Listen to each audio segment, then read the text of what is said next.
Okay, is Squaresoft's era really the golden age of JRPGs? Let me tell you what I think about the golden age of RPGs. Back then it was. It truly was. I mean, the genre was flourishing a lot.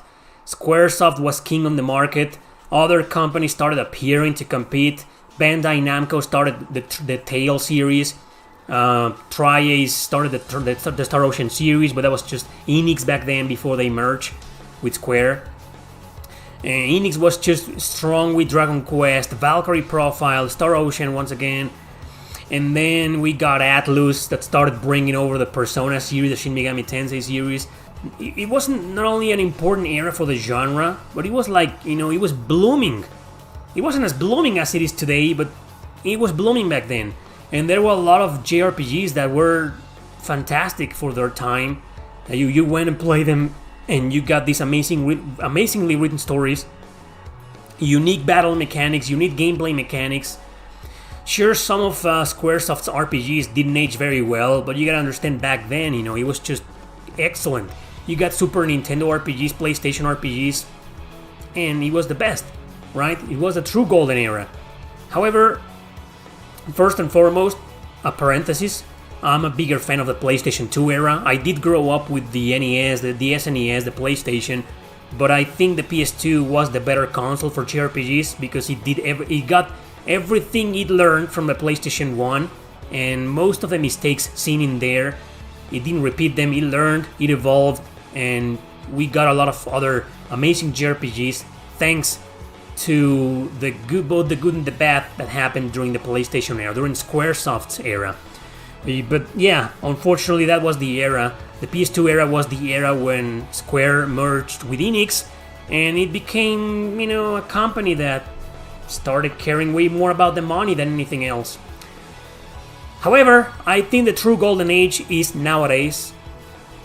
It's starting to die because we're starting to see a lot of JRPGs that are like an inspiration of this, inspired by the classics, over and over and over again. It's being overused already. But I don't know, let's say that a few years ago it was the golden age. Right now I think this new golden age is starting to die. But that's not the point. The point is that a few years ago I really thought we were in a true golden age, or in a second golden age of RPGs, because everybody and their mom was doing RPGs, because everybody was making awesome JRPGs. Sure, there were a lot of crap in there, and there's a lot of crap in there, but there were a lot of amazing JRPGs released in the past 5, 6, 7 years or so. And I think it's stronger than ever, the genre. And I also really believe, no, this is not a belief, this is a fact. These are numbers, okay? JRPGs sell way more than what they did in the 90s, in the Squaresoft era. Back then only Squaresoft was selling millions. It was the only company selling millions. Maybe Enix, maybe. And nowadays, there's a lot of companies making JRPGs who are selling a lot of them. And I really do think and see with my own two eyes that the genre has become truly mainstream. Maybe not as mainstream as first-person shooters or gacha games or platformers maybe. I mean, the genre is popular and we have been getting many more JRPGs than what we were getting in the past. 9 out of 10 JRPGs get localized, whereas in the 90s, in the so-called Golden Age era from Squaresoft, more than half of the JRPGs stayed in Japan.